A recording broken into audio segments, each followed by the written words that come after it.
So good afternoon, everybody, and welcome to our panel discussion, Healing Fractured Communities, Coming to Terms with Systemic Trauma. This past year has been a very challenging one for Asian communities in the United States, as everyone actually has dealt with the stresses from the COVID pandemic. But unfortunately, the Asian American community has also been afflicted with the pandemic of hate, with over 6,600 incidents reported to the website Stop AAPI Hate. In fact, just about a year ago, we did a very similar type of program talking about sort of what was happening with COVID, with the initial hate that was being felt. And I think when we did that, we were thinking this is going to be a one-time shot. And unfortunately, here we are over a year later from the start of the pandemic and still having to discuss some of this. But hopefully today getting a little bit actually deeper into the topic. I think for many of us, we've sort of felt a kind of a wearing down or maybe what we might see as just simple exhaustion. But I think we all recognize that it's just as likely to be the effects of the trauma that we've all been experiencing. So today we'll be discussing the impacts of intergenerational and systemic traumas that have been experienced by the Japanese Americans, both individually and collectively as a community, and the parallels that that experience has to what has been happening this past year. We'll also discuss how the Japanese American community found healing in many different ways and the role that the mental health professionals can play in promoting that. We are very thankful for the American Psychological Association and the Heart Mountain Wyoming Foundation for their collaboration on this program. And now I'd like to introduce Aura Newland, who will be our moderator today for the conversation. Aura is a fourth generation Wyomingite. I actually did not realize that was what you called someone from Wyoming until today. And she's also a fourth generation Japanese American. She is an educator and a public speaker whose heritage involves the intertwined stories of imprisonment at Heart Mountain, Tule Lake, and Manzanar, also with racially segregated military service and the hardships suffered by Wyoming railroaders who were fired because of their Japanese ancestry. In addition to serving as board secretary for the Heart Mountain Wyoming Foundation, Ms. Newland is also a board member for the National Consortium on Racial and Ethnic Fairness in the Courts, has served on the National Steering Committee for Tsudu for Solidarity, and remains engaged with Tsudu for Solidarity's healing circles and reparations work groups. She actively educates about the contemporary relevance of Japanese American incarceration and regularly delivers presentations to legal and lay audiences around the country. So Aura, I will hand the program over to you. All right. Thank you, David, and thank you to everyone who has joined us today. We know that you have a lot of demands on your time, and nobody really wants to be on Zoom any more than we have to be. So we really recognize and appreciate you being here with us, sharing this space with us for the next hour. I want to start by noting that I'm joining this event from Cody, Wyoming, right next to the site where my relatives and others of Japanese American ancestry were imprisoned during World War II. But in the same breath, I want to acknowledge that Heart Mountain and the greater Yellowstone region are part of the ancestral homelands of more than 26 tribes and bands known and once known. As a Wyomingite and a descendant of displaced peoples myself, I personally commit to advocating alongside the indigenous peoples who live here now and with those who were forcibly removed from this sacred site. So today's event brings together a national audience of mental health professionals and social justice advocates, some of whom are intimately connected with the Japanese American incarceration history and others who may be newer to the topic.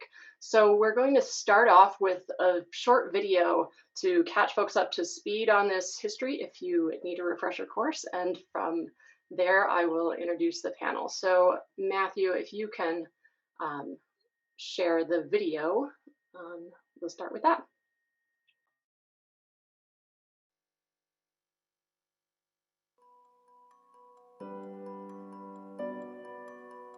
I always knew that my parents met as children at a place called Heart Mountain in Wyoming. And my mother, Setsuko, always called it a place of love.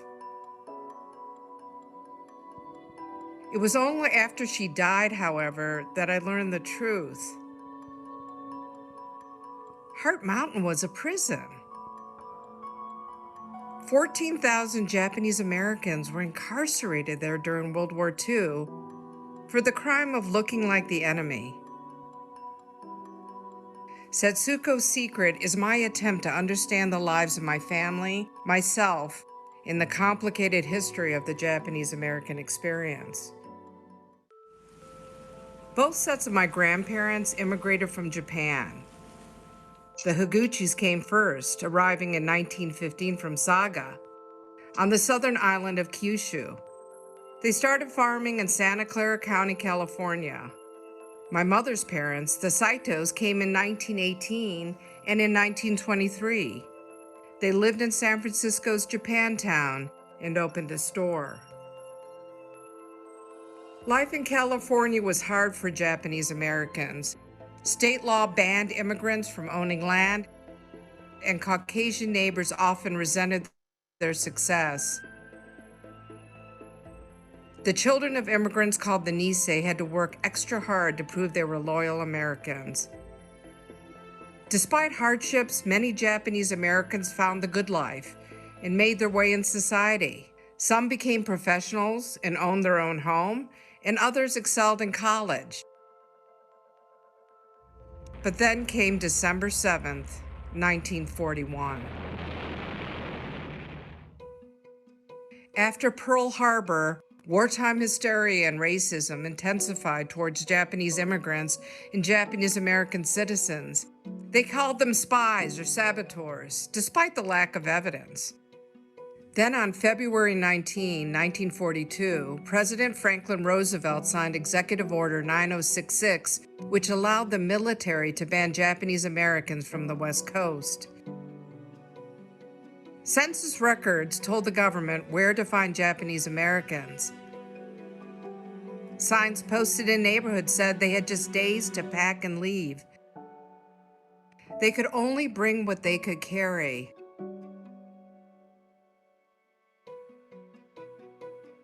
My family was issued a duffel bag with their name and number stenciled on the outside. Shikata ganai, some said, the Japanese term for "it can't be helped." There was little resistance. They were first sent to assembly centers, which were temporary concentration camps on converted fairgrounds and racetracks. Some families slept in horse stalls and were forced to live like animals. This lasted a few months. Then the prisoners rode on a darkened train to one of the 10 concentration camps scattered across the U.S. My father remembers peering under the window shades to see where the train was going. My family was sent to Heart Mountain Relocation Center in Wyoming. Many prisoners wept when they saw their new home surrounded by barbed wire and guard towers. Wind and dust swept through the tar paper walls. The barracks had no running water, the bathrooms had no privacy, and the mess hall food was terrible. Summers were sweltering and winters were brutal. The prisoners repeated another term, gaman, which means endure. In spite of this treatment, many incarcerees yearned to serve the country that imprisoned them. They enlisted in the army and fought bravely in Europe and the Pacific. But others stood up for their rights. More than 80 men at Heart Mountain resisted the military draft as long as they were prisoners. They were convicted and sent to federal prison. The rest of the Japanese American community shunned them for decades. My parents and grandparents spent 3 years behind barbed wire.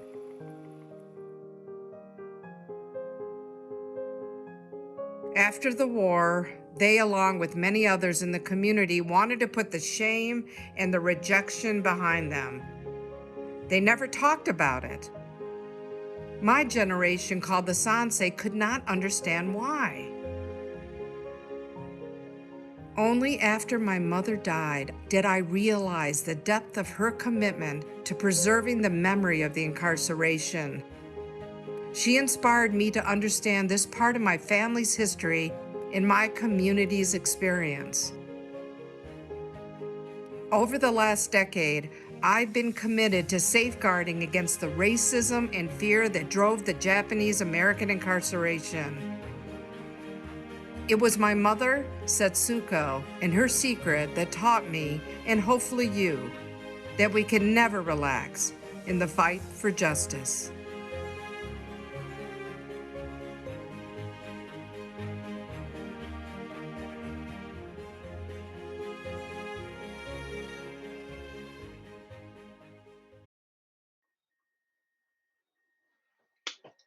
All right, so I will now introduce our panelists, and the three of you can turn your videos on at this point if you will.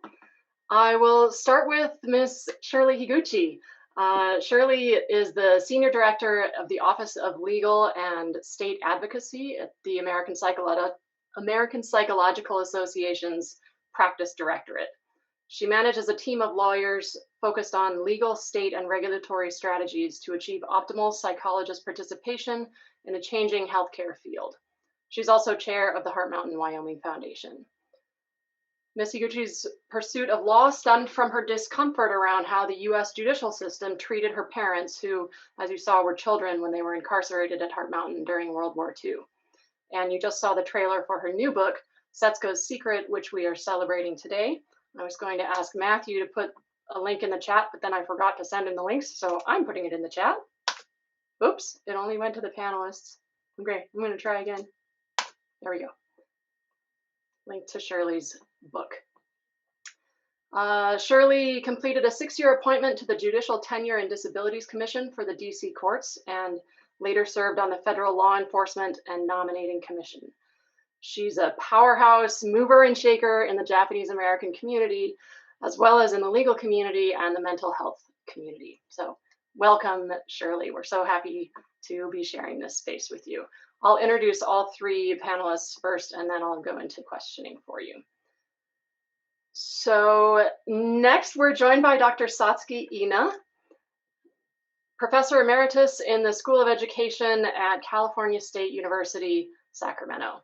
Dr. Ina was born in the Tule Lake, California Segregation Center, a maximum security concentration camp for Japanese Americans during World War II. She has a private psychotherapy practice in the San Francisco Bay Area, where she specializes in the treatment of community trauma. An activist, writer, and filmmaker, she has produced 2 award-winning documentary films. Currently, she's making waves as one of the co-founders of Tsudu for Solidarity, a nonviolent direct action project of Japanese Americans working to build solidarity with other communities that have experienced forced removal, incarceration, and separation of families. In this context, she's developed a powerful model of intergenerational cross-community healing circles to address trauma, the trauma of our shared histories. And I'm dropping a link to Tsudu for Solidarity in the chat. Check it out. And then finally, we are thrilled to be joined by Dr. Arthur Evans, who is the CEO and Executive Vice President of the American Psychological Association, or APA. As many of you know, the APA is the nation's leading scientific and professional organization representing psychology. With more than 121,000 members, APA promotes and disseminates psychological knowledge to benefit society and improve lives, a mission that is consistent with Dr. Evans' life work. And here is a link in the chat to the APA to learn more about their great work. Before joining the APA in 2017, Dr. Evans spent 12 years as commissioner of Philadelphia's Department of Behavioral Health and Intellectual Disability Services. Over his tenure, the agency saved more than $110 million in that, and the city reinvested that money in improving and expanding services and employing innovative strategies to reach more people. The work in Philadelphia has become a national and international model for empowering individuals and communities that have been historically marginalized. An unconventional leader, Dr. Evans employs science, research, community activism, spirituality, traditional clinical care, policy, and cross-system collaborations to change the status quo. So all three of these panelists are obviously leaders in their respective communities, experts in their field, and incidentally also treasured friends of mine, and it makes me so happy to see all of your faces on screen right now. I actually met each one of you separately at Heart Mountain, Wyoming. All three of you have been invited speakers at Heart Mountain, specifically during past meetings of the Wyoming Psychological Association. And Matthew, if you can share the photo of us from a year ago, as he's getting that shared. This is a picture of the four of us, and in fact, the three of you will forever be in my memory as some of the last people I saw in person before the pandemic forced us apart. This was, I think, March 8th in Washington, D.C. of 2020. That was the week that COVID first hit the city. And at this event, Dr. Ina was recognized with an APA presidential citation, which is one of the American Psychological Association's highest honors. So here we are again, a little over a year later, convening on a similar topic. And Matthew, you can take the photo down for now.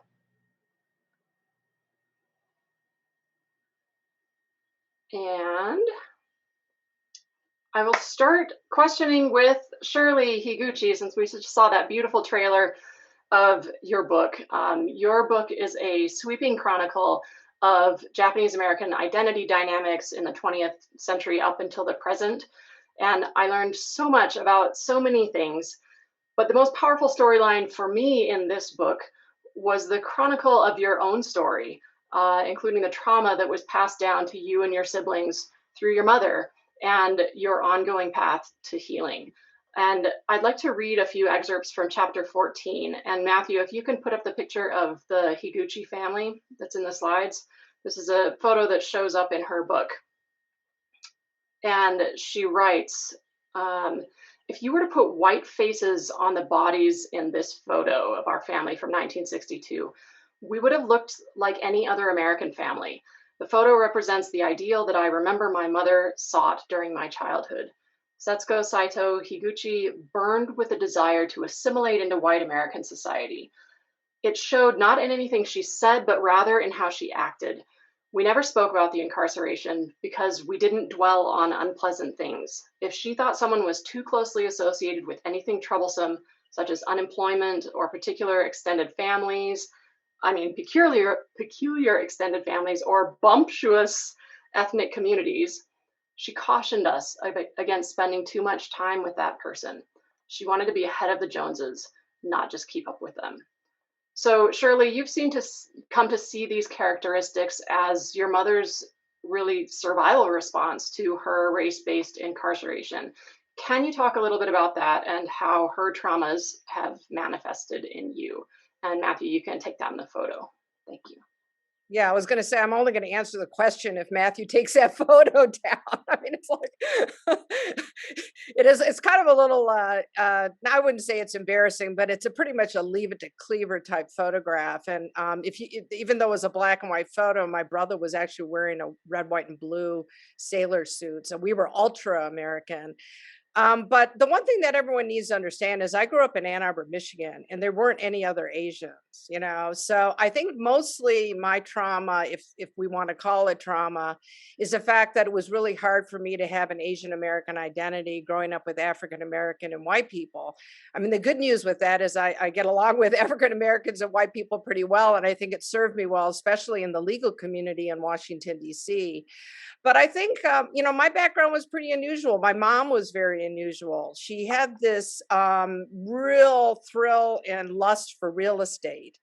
I would say during her lifetime and mine, she bought and sold like 20 or 30 homes. I can't even keep track of it, honestly. And I always thought that her feelings about buying homes and real estate and sort of separating the need to sort of hunker down and stay at home kind of issue was a product of her incarceration. She always wanted to be able to move quickly and don't get too attached to things. And I think for me, it kind of made me more of a homebody, to be honest with you. I don't really like moving. I like staying at home. I don't like a lot of change. I like my family. I like being in a community, and I like that permanency. And I think the other area is, and I would ask the people that work with me at APA if this is true, because I've been at APA for a while, but I think part of my personality is always to be on high vigilance, high alert, always wondering what's going to happen next, kind of repeating myself over and over again until everyone hears me and asks me, why do you repeat yourself so much? And I say, I repeat myself because, I'm waiting for you to do something. So I think I'm pretty good at following up and getting people to do stuff. And, but it's also that sort of inability to relax as well. And so I have to really practice separating myself from the electronics, really signing off over the weekend. And the work at AP has really helped with that, because Arthur has really mandated mental health days and not doing email on the weekends, which has really helped. So those are a few of my symptoms, and I'd be interested in what the people I work with think of, and I could talk to them later about it. But thanks.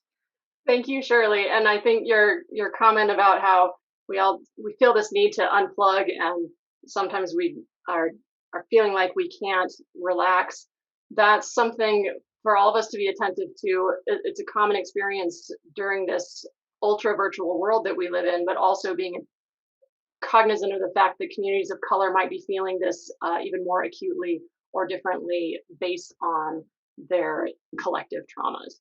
So on the point of collective trauma, Dr. Ina, your life work has been on collective and oppression-based trauma, particularly within the Japanese American community through most of your career. But in recent years, you have really emerged as a leading figure in movements for cross-community solidarity. And I'd like to invite your perspectives on the fracturing that we see within and between communities of color, and your take on how we can heal from those fractures, or how we can begin healing.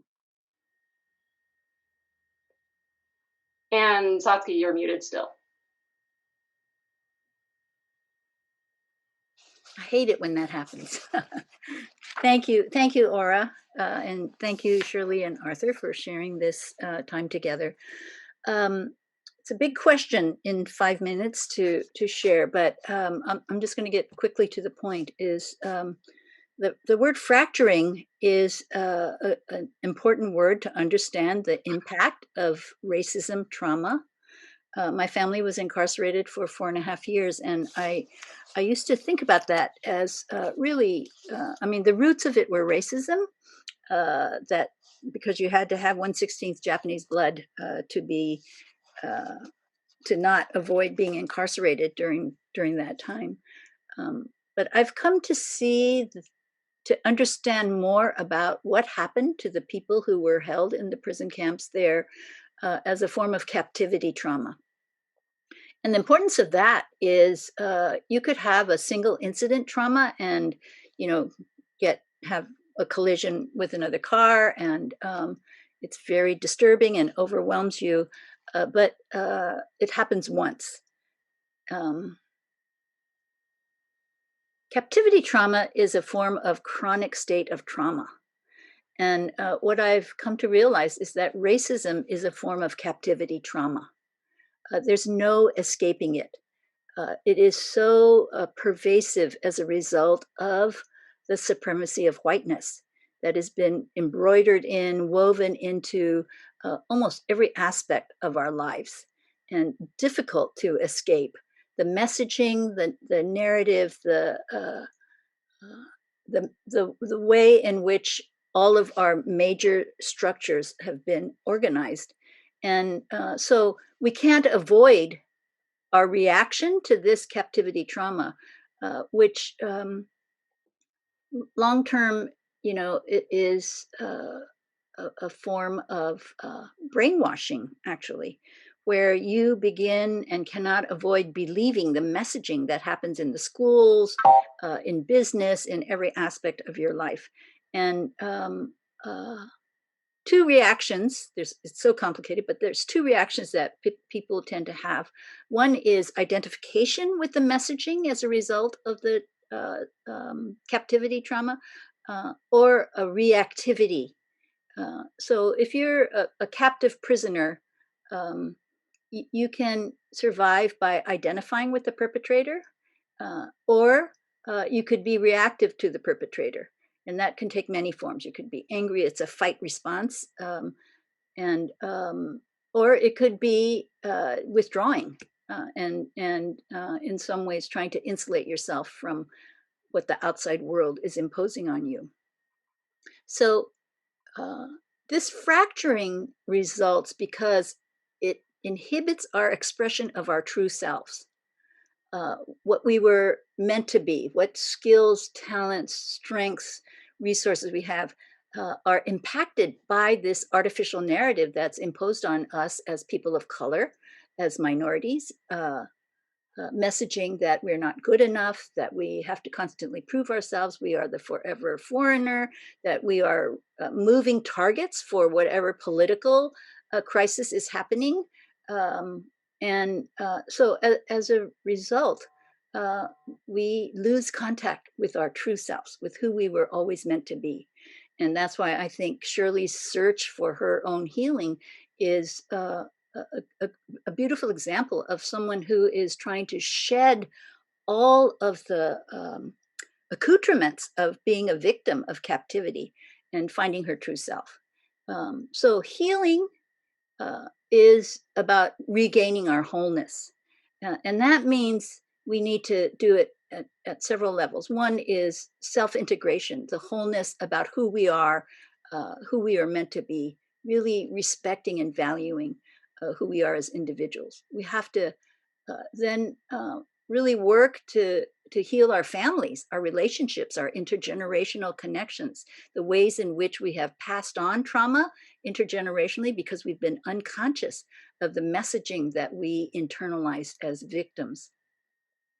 We have to heal our the fracturing of our communities, particularly the fracturing of communities of color who have, as victims of the white supremacy captivity trauma, have been forced to be either competitive or insulated from or threatened by the differences between our communities. We need to heal that.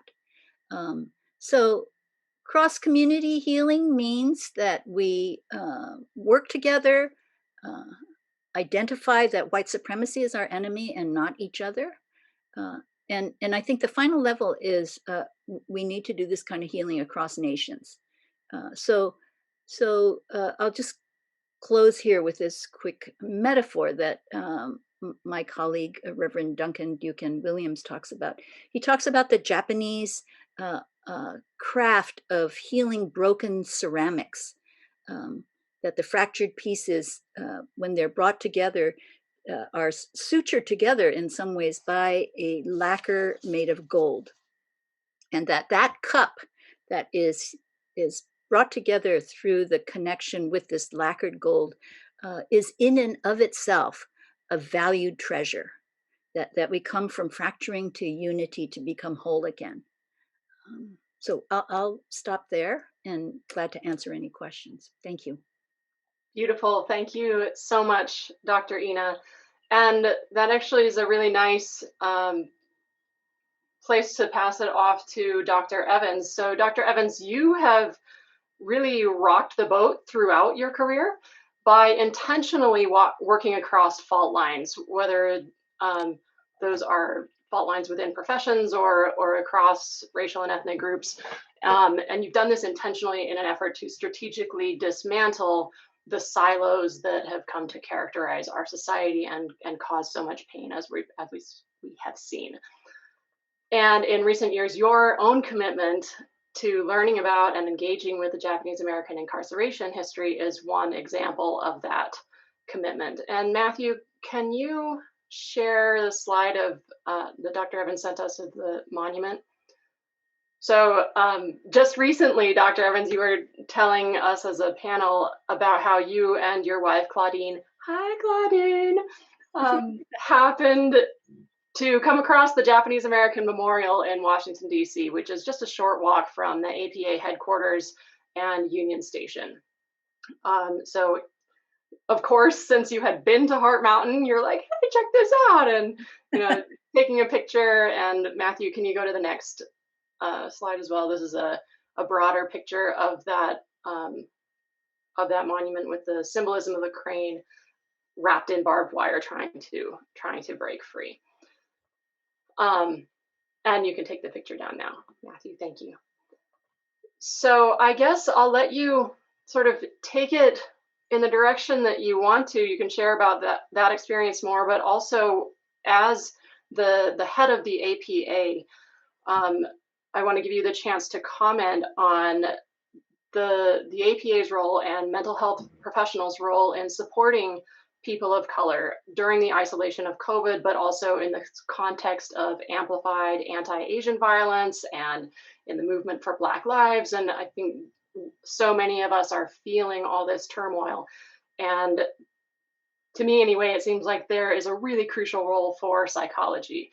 And I will hand it over to you to comment on whatever you want to. Sure.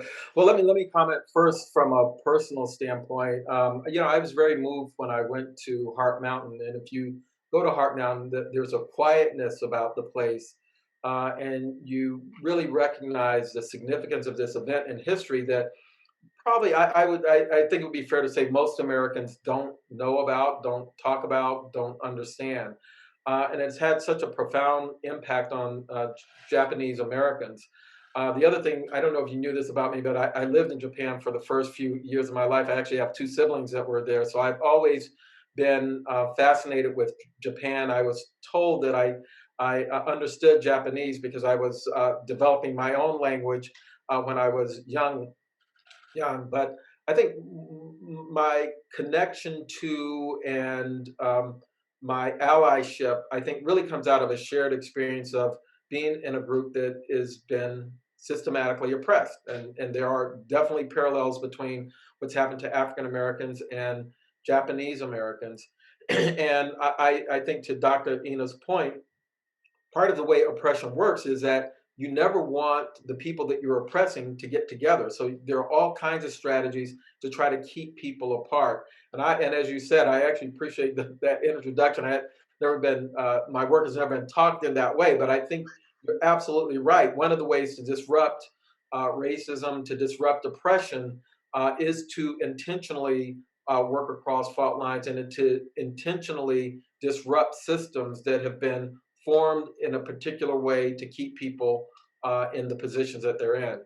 I think from a psychology standpoint, it's really important to understand how people in our field are trained. And this is true whether you're a psychologist or psychiatrist, social worker, it kind of doesn't matter. I think actually social workers are probably better than most of us because they do get more training, I think, in terms of thinking about systems and seeing people in context. But we all suffer from this notion that the mental health challenges that we face are primarily biologically induced, that they are things that are inside of a person, that what we're trying to treat is this illness in a person.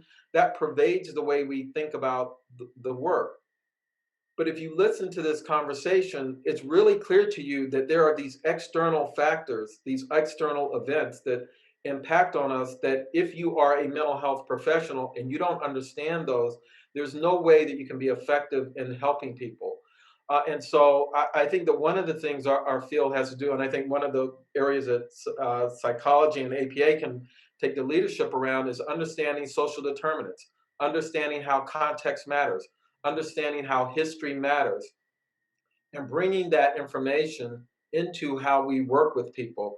I was really struck with Shirley talking about how her mother moved from place to place.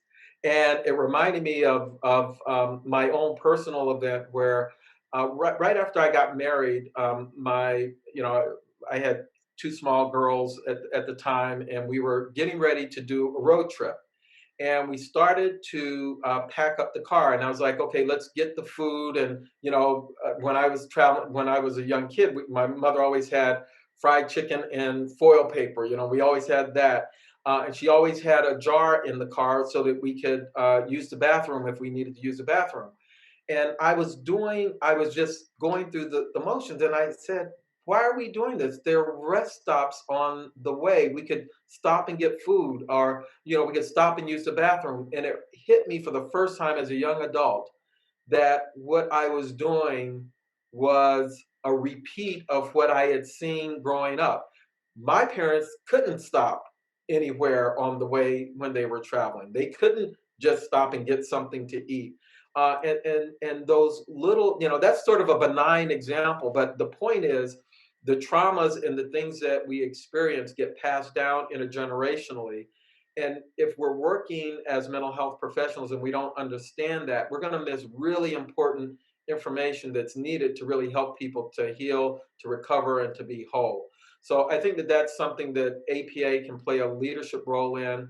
We have made a commitment in the aftermath of George Floyd's death that we're going to have a sustained effort around addressing racism in this country.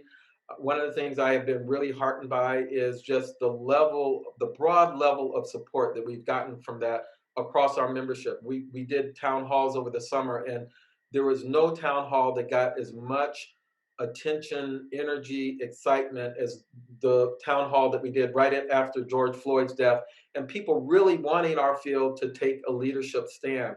So I'm proud to be a part of APA. I'm proud to be a psychologist who is willing and being a part of an organization that is willing to take on these issues, because it really is going to take sustained effort over time for us to undo 400, 500 years of systematic oppression of Native people, all the way through all of the new groups that have come to this country.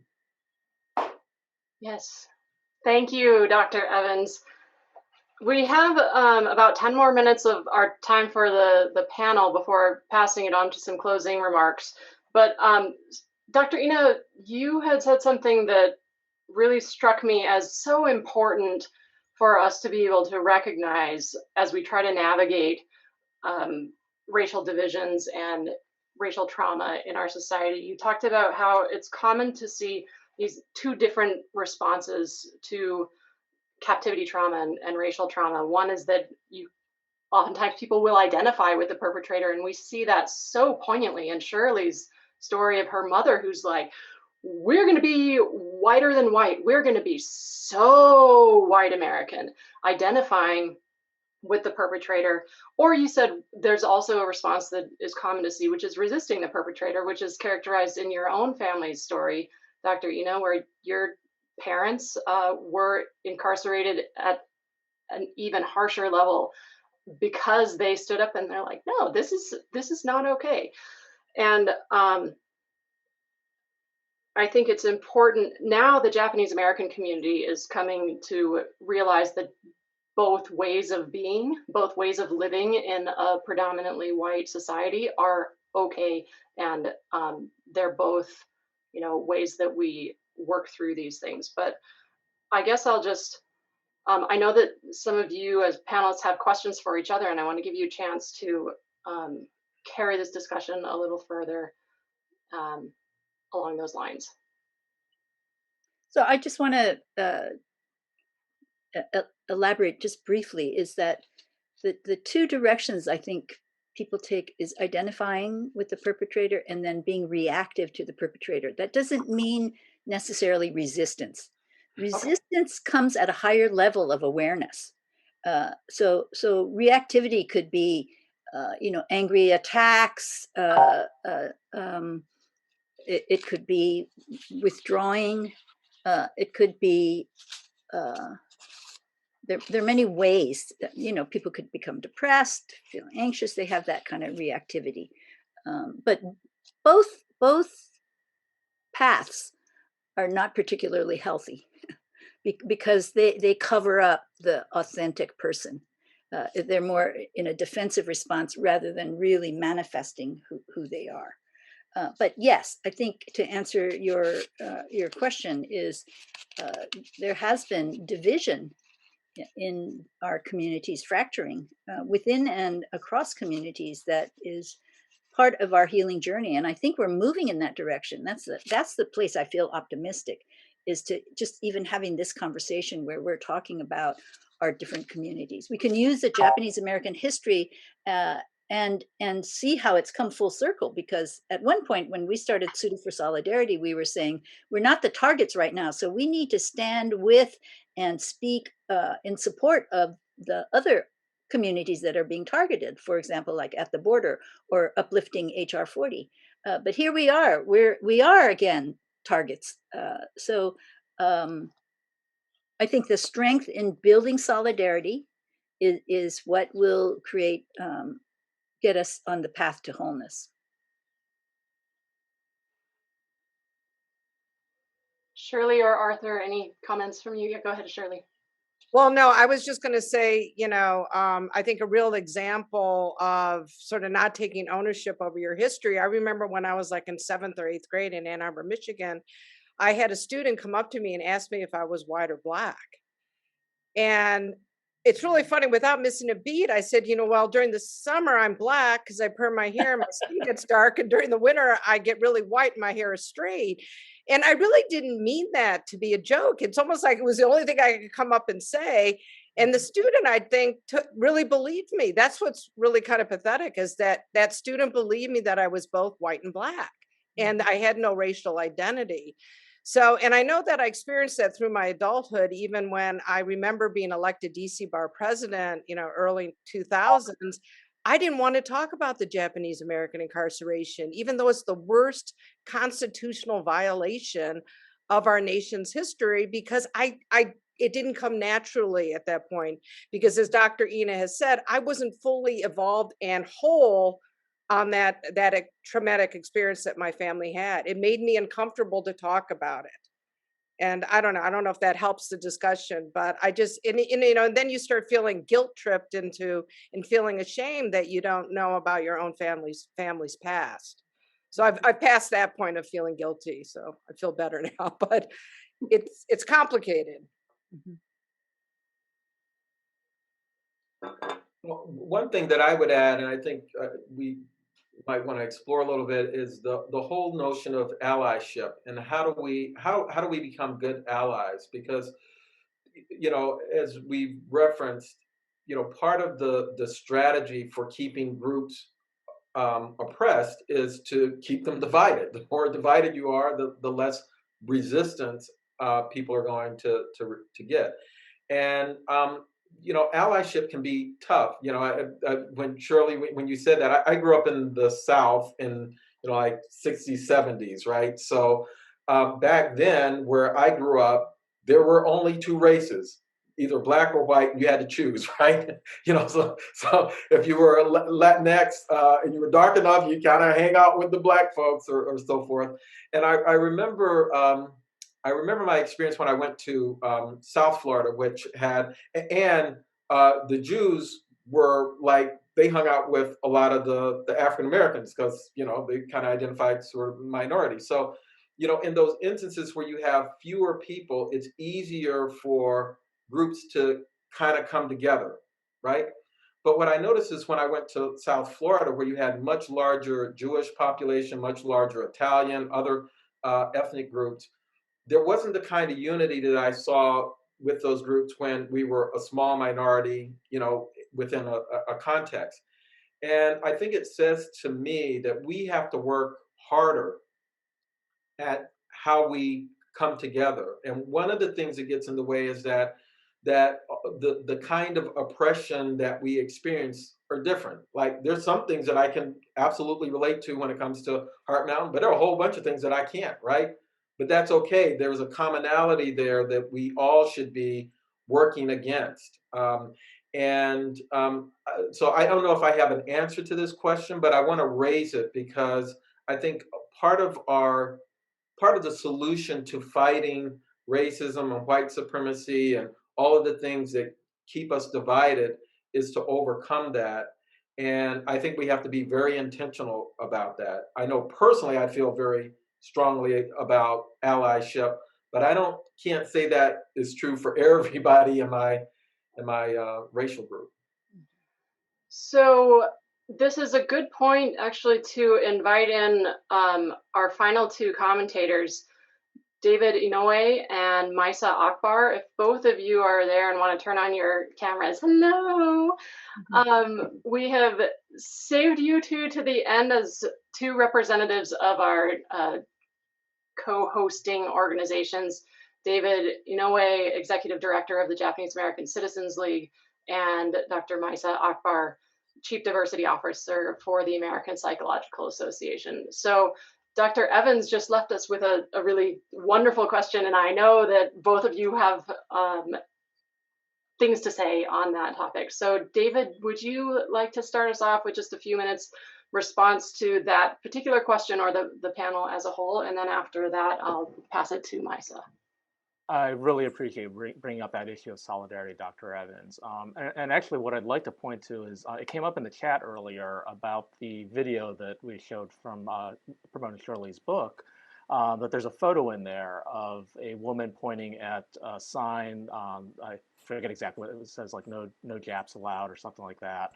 And that photo is actually from the 1920s, not actually contemporaneous to the actual World War II incarceration. And why I often use that photo in presentations I do is to demonstrate that the xenophobia and racism against Japanese Americans was not something because of World War II. It was something that had existed for 20 years prior to the war. And it was also an extension of the Chinese Exclusion Act against Chinese Americans. The Chinese Exclusion Act was an extension of slavery, the enslavement of black people. And that also followed and was concurrent to the displacement of indigenous people in this country. So you have these continuous threads throughout our history of how communities are oftentimes oppressed and exploited as well. That the other sort of commonality to a lot of these is labor is often involved. That these are communities of people where they are used for economic gain for the people in control. Whether it's low wages or no wages. And we see that now again today, and the people who we exploit, it's shifted now to those from Central, South America, and Latin America. So it's this commonality that we all experience.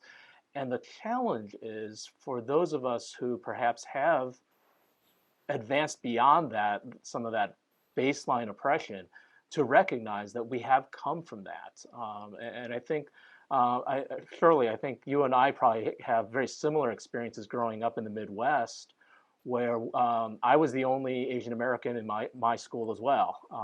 So it was very easy for me to assimilate and say, yeah, there is no difference between me and everyone else because I am the only one who is different. And people pretty much accepted that as well, that, oh yeah, David's not that different from us because there really isn't anyone else to be separated out. So it's very easy to be a part of what was normal. And I think that is oftentimes the challenge that we do face, and why we do have to focus on maintaining that solidarity, because we have all, as communities at least, experienced a lot of that.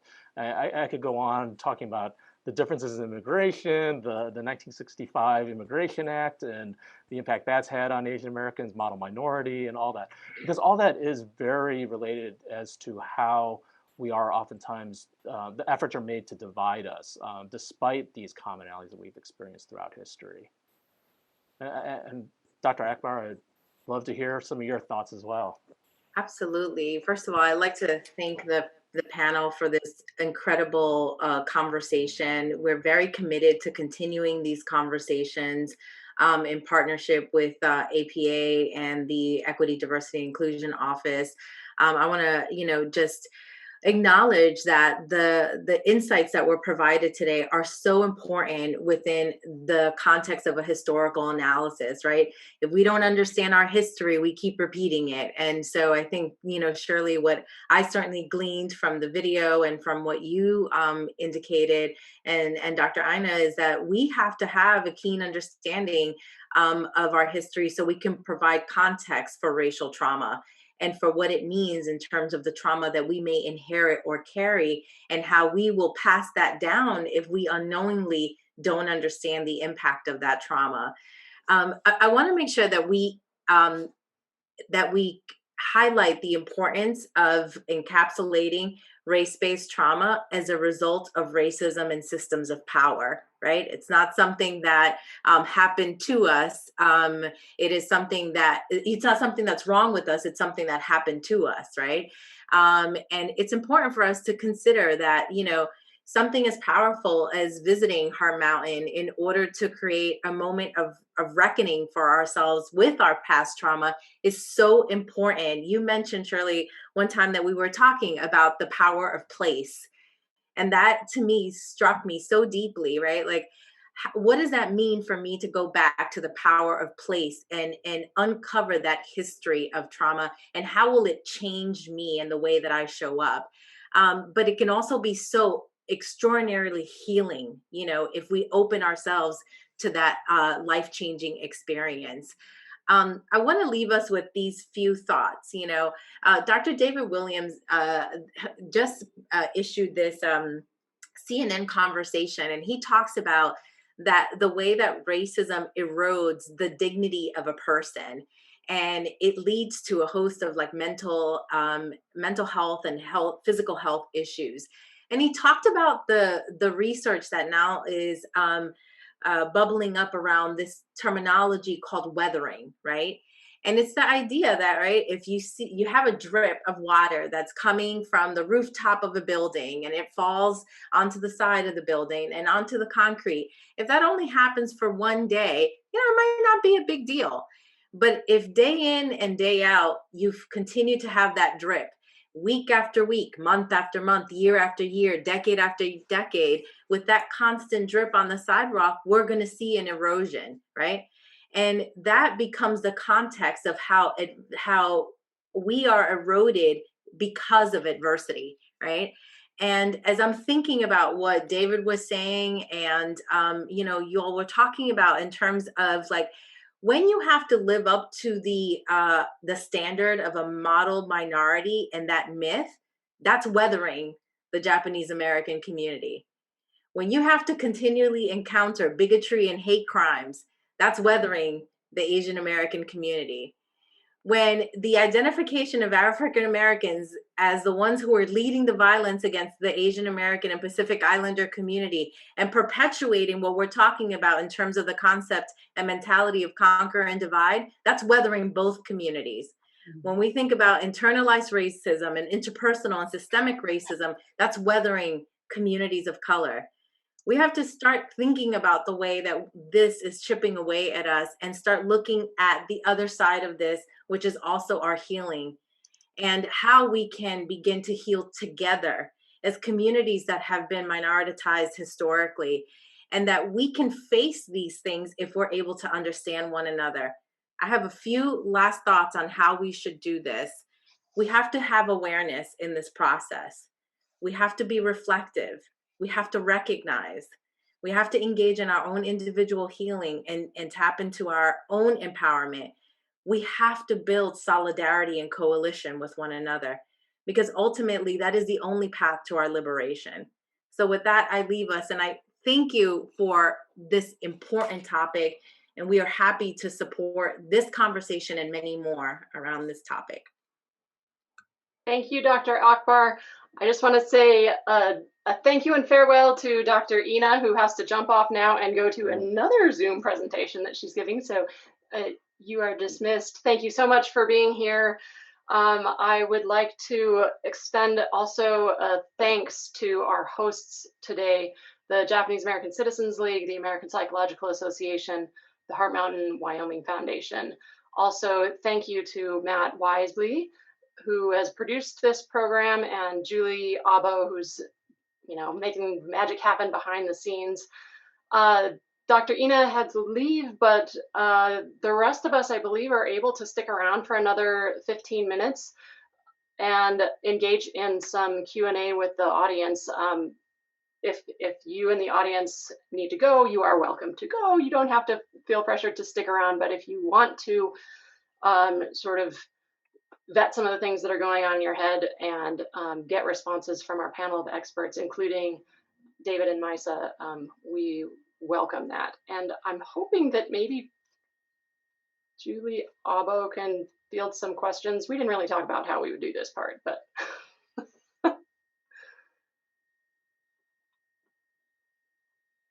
I would invite you to type questions into the Q&A. Oh, I see one. Okay.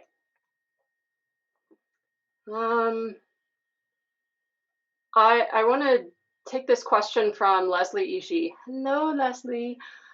She says, while we have psychologists in this session, is there a value in addressing the historical trauma that might inform AAPI victims being attacked by members of the Black community, and how we can heal and work to continue our solidarity building so that these incidents do not drive us apart? Oh, and now that I've read it, I was just reading it for the first time. She says, I'm okay if this isn't a good question for this session, but I think it is. And Maysa, you brought us to that point. Actually, Dr. Evans, would you like to take a stab at that one? Sure. I think that, Maysa, and I don't want to speak for her, she can jump in here herself, but I mean, she referenced that is the overplaying of that part of the divide and conquer strategy, right? I don't know what the data say, and you can't figure this out by looking at YouTube videos, which is primarily the way you see what these incidents have. I mean, I think we have to be clear. Why are we experiencing the level of anti-Asian hate? We had leaders in this country that articulated positions that led to that. I mean, I don't think that that's a secret. I don't think that that's, I don't think that that's a surprise to anyone. And, so I think we have to call it like it is. There are groups in this country that perpetuate this kind of, whether it's anti-Asian, anti-Black, anti-immigrant, and it's kind of the same, group of folks. And as I think David said, underneath all of these incidents, where you're talking about immigrants or new immigrants or any of the groups that are already here, it's the same underlying issue, and I think that that's what we have to focus on. And I think to the degree that there are intergroup dynamics that we have to work through, I think we need to, those of us who see the importance of allyship, have to be willing to have those hard conversations. But I'm not willing to sort of accept that we're, that groups are inherently fighting each other, when the folks who are really driving this are walking away going like, it isn't, not me. It's, they're fighting amongst each other. I don't think that that's the case here. I think one thing to really emphasize is that the person who may be attacking someone who's Asian American may be African American, they may be white. The reason why they're doing that is not because of the color of their skin. And the reason why they're doing that is because, as Dr. Evans was saying, we have had a president, we have had leaders who have said, it is okay for you to attack someone who is Asian American because of their race. That's why we have this happening. We have this norm that's been created that it is okay to attack someone who's Asian American. And that then makes some people who are more susceptible or believing of that attitude, that is why they're acting. It has nothing to do with the color of their skin or any of that. It's more of their susceptibility to persuasion by some of these people. And perhaps that actually is perhaps more relevant to our discussion today when we talk about mental health, mental illness. When we do see, I think probably what there is some correlation to is those who do have some mental illness are more susceptible to some of this persuasion. And perhaps what can a mental health professional do to try and combat that persuasion that does happen? I'm going to combine a couple of questions that I see in the Q&A that I think Shirley and Dr. Akbar would be wonderful respondents for. So they're about how can we as individuals of color, or as professionals, or as systems, what can we do to bridge cross-racial divides? I think there's a great interest across the board right now in like bridging those divides. Do you have suggestions on how we do that? And then even more specifically within the mental health community, Cody says, as someone who will be entering the mental health workforce soon, what would the panel recommend as ways we can bring this type of content covered today in clinical work with patients and also on a larger systems level for advocacy work? Are there specific intervention skills, organizations to join and help bolster these messages? So both Shirley and Dr. Akbar, I'd love to hear from both of you on those questions. Well, I'll leave the bulk of the answer to Dr. Akbar, but I think I said to a person once, there's a fine line in my mind between overt racism and mental illness. I mean, like, a lot of the stuff that's going on is just outwardly crazy. And that really stresses the need for more mental health care in this nation, in my opinion. But I do believe that part of and this is what Dr. Evans had mentioned, I really think breaking down barriers is really important. I think that we need to integrate more with various communities and improve communication. I'd like to try to do that in the District of Columbia when things open up, to work more with the African community, because I know that we are going to be doing that. I have a friend that's actually be doing a sabbatical in DC, connecting with the African American community around trauma and HR 40, which is a reparations bill for African Americans. We were reparated during the incarceration. So that's my solution, is to integrate to help with that discussion. Dr. Akbar? I think we have to recognize what are all the variables at play, whether you look at it from a historical perspective, with the Willie Lynch letter that was written, whether it is historically accurate or based on a person or not, the content of what is said is completely about making sure that different oppressed communities are pitted against each other, right? For no one gain to happen in terms of overturning and overcoming systemic oppression. It is the only way that racism wins, when we are divided, when we're fighting over, the minimal things that are left.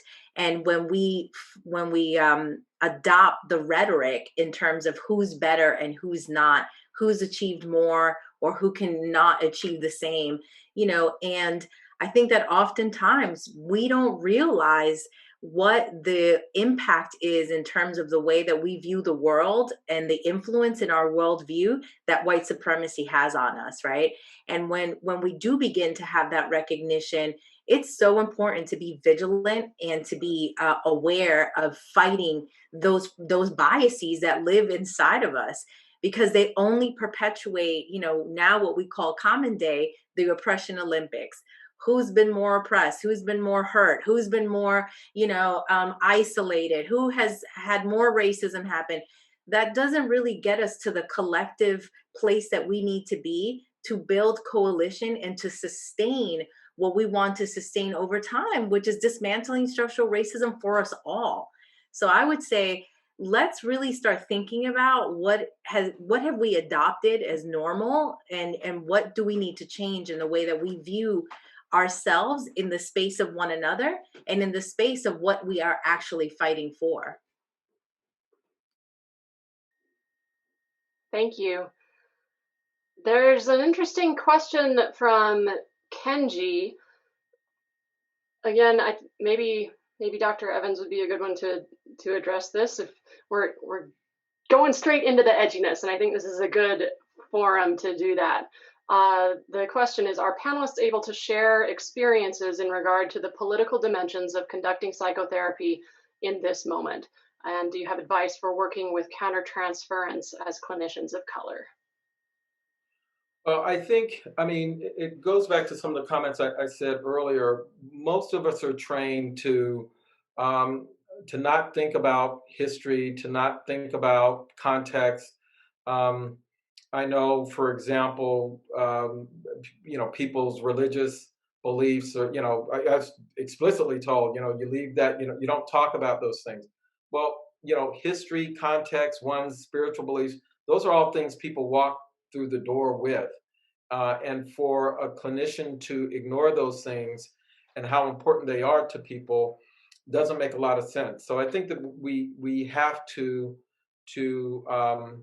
systematically legitimize, number one, because if you don't believe it's a legitimate issue, you're never going to be able to give it the kind of attention that you need to. One of the things that I felt really good about when I was commissioner, when you're commissioner, you can say, we're going to pay for this, and you can do this.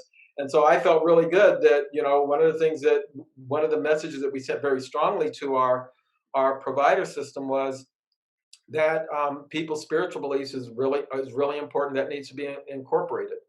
But we also talked to the spiritual community too, and said, look, there are a lot of issues that your congregants may be dealing with that you just can't pray away, and there is something that people with professional training can offer, and ways that they can help. So I think that sort of breaking down these notions that are not helpful and questioning them. Who decided that one's history and intergenerational trauma isn't a legitimate issue for therapy? Who decided that? Probably wasn't anybody on this call or any of the people that are working on these issues, right? And that's a political issue. I'm clear that that's a political issue. When I was in the political arena, I understood that was a political issue, and we made political decisions to push against that. And I think we have to address those things that way. The other thing, I want to give an example of how powerful these things can be. Before I was in public policy, I was a program director for a medication-assisted treatment program. And if you've ever been in those programs, there are always a group of people that are not really doing well. And there was a person that I was working with who wanted to do her thesis on this idea that talking about history and context matter to people. So she said, give me the hardest people that we have, the people that have one foot out the door and we're about to discharge them because they're not cooperating with treatment, et cetera, et cetera. So she did a group with them, and the group had nothing to do with substance use, because you go to a lot of treatment programs, and a lot of the groups are focused on relapse prevention, understanding your triggers, understanding strategies to resist using, and that kind of stuff. She didn't talk about any of that. The whole group was about what was happening in the community, giving people historical context for what was happening in the community, helping people to understand how those things were impacting them. And this group of people who were ready to be discharged, all of a sudden turned around, stayed engaged in treatment, did much better clinically. Now, what does that tell us? I mean, our training says the way you help people is you focus on their pathology and their symptoms. But those are symptoms of deeper issues. And when you get to those deeper issues, it can make a big difference in people's ability to recover and to heal. So I think it's just an issue that we have to take on as a field and really put the focus on, are we getting the kind of outcomes that we want? And if we're not, what are the things that we have to do differently? Thank you, Dr. Evans. I see another question to take it out of the clinical setting now and into the home. There's a question: how do we overcome what is talked about at home and what children hear and internalize? And maybe David, you'd like to respond to that one as a father. Because I actually have two children right now. Actually, yesterday I had the privilege of being able to talk to my daughter's class about APA Heritage Month. Did a presentation, talked about several different things. I think I overwhelmed them with the history that I gave them. I talked about Chinese Exclusion Act, talked about Paper Sons, we talked about Japanese American incarceration, we talked about the Immigration Act of 1965, we talked about redress, and this was all, I think I had 2-minute chunks that I was given. But I think that's where schools right now are really doing a fantastic job of bringing in some of this diversity of our country's history. That American history is now not just what I learned when I was growing up, that the image of slavery from Gone with the Wind, of the benevolent slave owners and hanging out together and sewing curtains into dresses was not a really accurate portrayal of what slavery was. And I think that now that our education system is catching up with the reality of the world and is actually teaching that reality to our children, is that going to be able to totally combat what unfortunately some children are still learning at home, which is not the reality of what this country's history has been?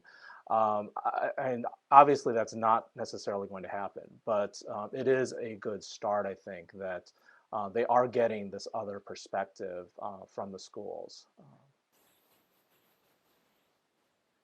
All right, well, I think we could continue this for hours and hours, and indeed, I encourage all of you to continue this conversation in your own professional circles, in your own families, in your own communities of friends and supporters. But it is 2:15 Wyoming time, 4:15 Eastern time, and I think in respect of everybody's time, we'll cut it off here. But thank you again to our hosts, our panelists, and a huge thank you to all of you who are willing to give a little part of your day to be with us for this really, really important conversation. Thank you all, and Thank you. It's an honor. Thank you, everybody. And thank you all for joining us today. Thank you very much.